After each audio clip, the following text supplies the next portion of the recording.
The first sign that something was wrong was almost too ordinary to notice. I was sitting on Instagram, casually scrolling through my feed, when I saw a picture of my best friend Alexis.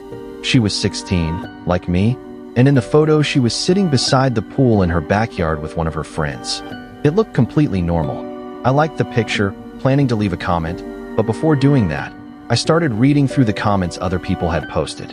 At the very bottom was one that had appeared only about a minute earlier. The username was Jam00235. The comment said, "You are a very hot little lady." That alone was creepy enough, but there was something about it that immediately made me stop scrolling. Alexis and I were both 16. I tapped on the man's profile. The account belonged to someone who appeared to be around 40. Most of his pictures weren't selfies.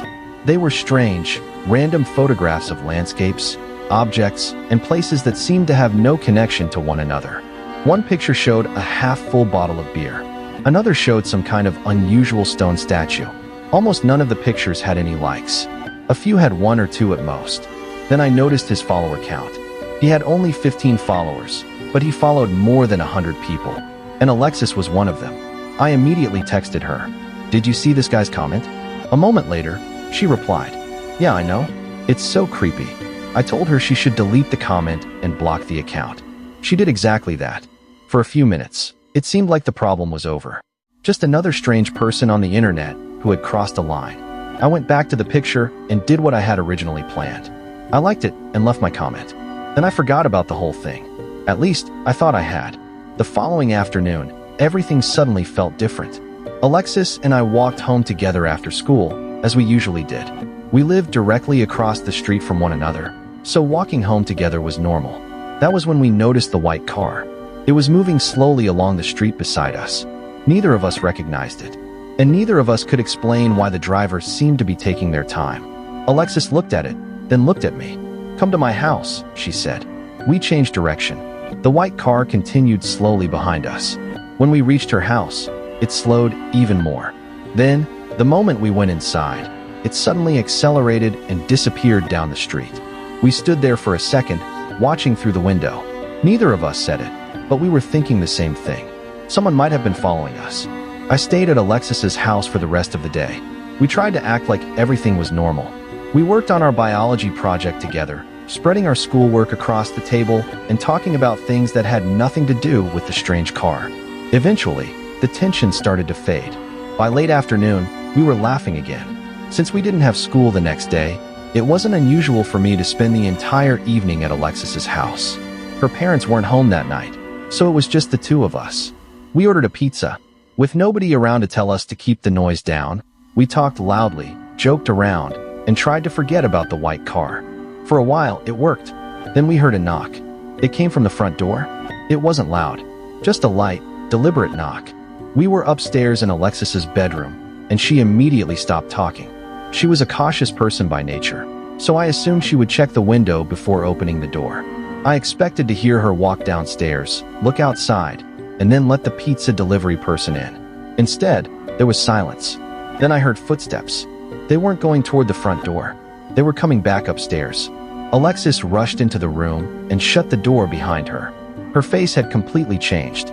Her mouth was slightly open, and she stared at me as though she had just seen something she couldn't explain. "There's some creepy guy on my stoop," she whispered. I looked at her. "What?" She repeated herself. "There's a creepy guy outside." I didn't believe her. I thought she must have seen the pizza guy and misunderstood something. We went downstairs together and looked through the window. Nobody was there. The front porch was empty. The walkway was empty. The street outside looked completely normal. Alexis kept insisting she hadn't imagined him. Then something happened that made the argument irrelevant. We heard movement at the back door. The handle moved. Someone was trying to push the door open. The lock held. For a second, neither of us moved. We simply stared at each other. The sound came again. A slow, deliberate attempt to force the door. Alexis's eyes widened. We ran upstairs. She locked her bedroom door behind us, and we sat on the bed, barely speaking. We told ourselves that whoever was outside would eventually leave. Maybe it was a misunderstanding. Maybe someone had simply come to the wrong house. Maybe we were making the entire situation seem worse than it really was. Then Alexis screamed. She pointed toward the window. I turned, and there, On the other side of the glass was a man's head. He was looking directly into the room.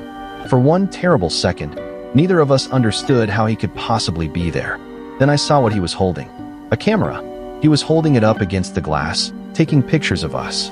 And then we realized the most frightening detail. We were on the second floor. The realization hit us at the same time. There was no normal way for that man to be standing outside our second floor window. He had somehow climbed onto the patio roof. I screamed. Alexis screamed too. We didn't stop to figure out how he had gotten there. We didn't try to confront him. We didn't even look at the window again. We ran.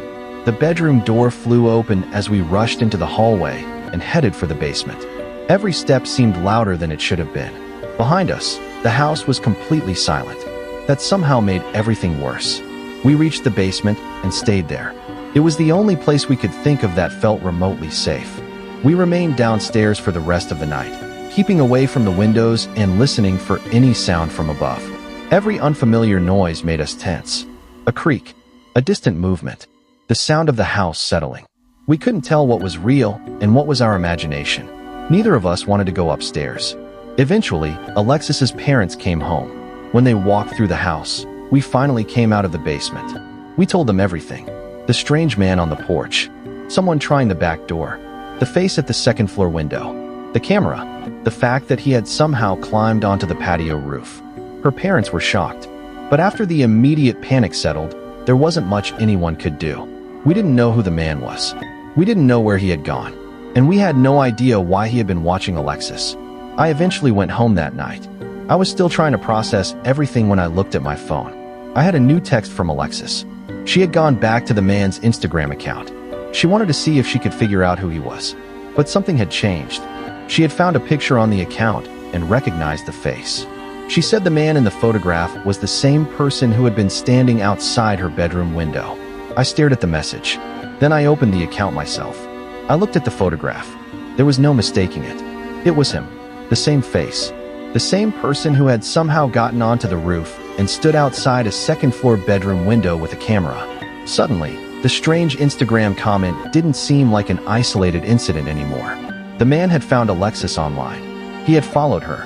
He had commented on her picture. Then, somehow, a person matching his appearance had appeared outside her house. I told Alexis we needed to report the account to the authorities. She admitted she didn't know how to do that. Honestly, neither did I. We were 16. We had never dealt with anything like this before. So we decided to wait until the next day and figure out what to do. Neither of us knew that by morning, the account would be gone. The next morning, Alexis checked Instagram again. The account had disappeared. At least, that's what it looked like. We couldn't tell whether the account had actually been deleted or whether the man had simply changed the username. Either way, we could no longer find him. The profile that had seemed so insignificant only a day earlier was suddenly unreachable.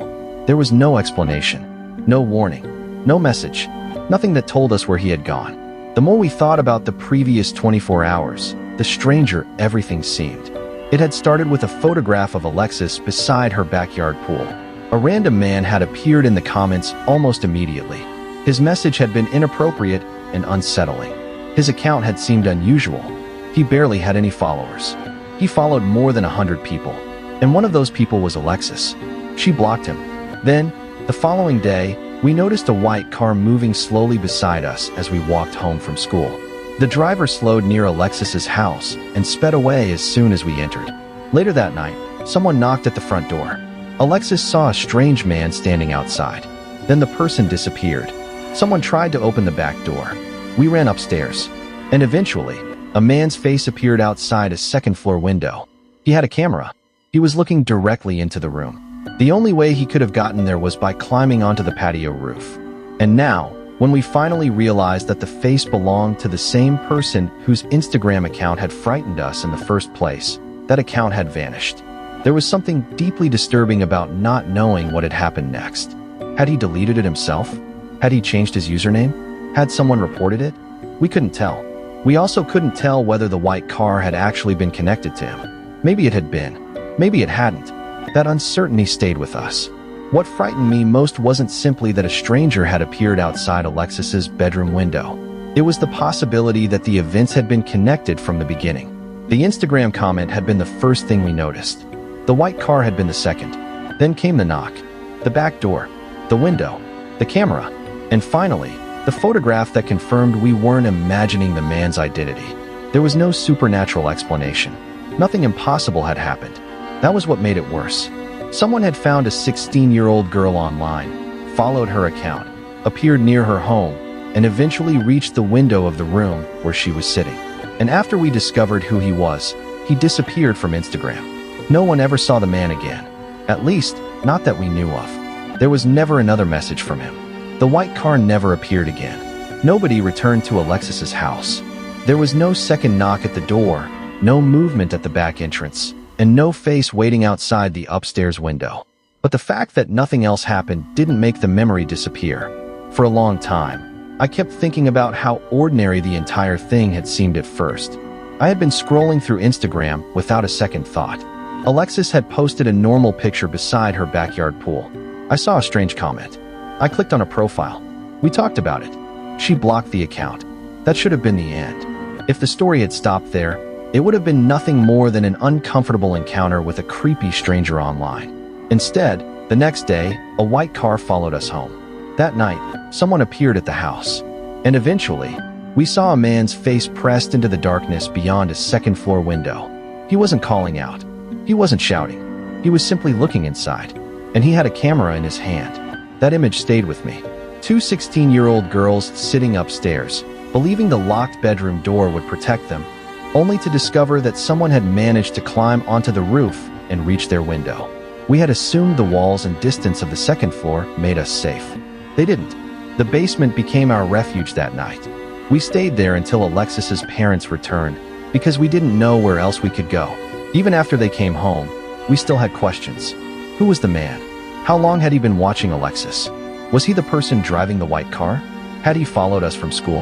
Why had he taken pictures through the window? And most importantly, how had he found her in the first place? We never got answers. The Instagram account was gone, or at least changed beyond recognition. The man himself vanished. There was no confrontation, no arrest, and no final explanation that could make everything feel settled. But the experience changed the way we use social media.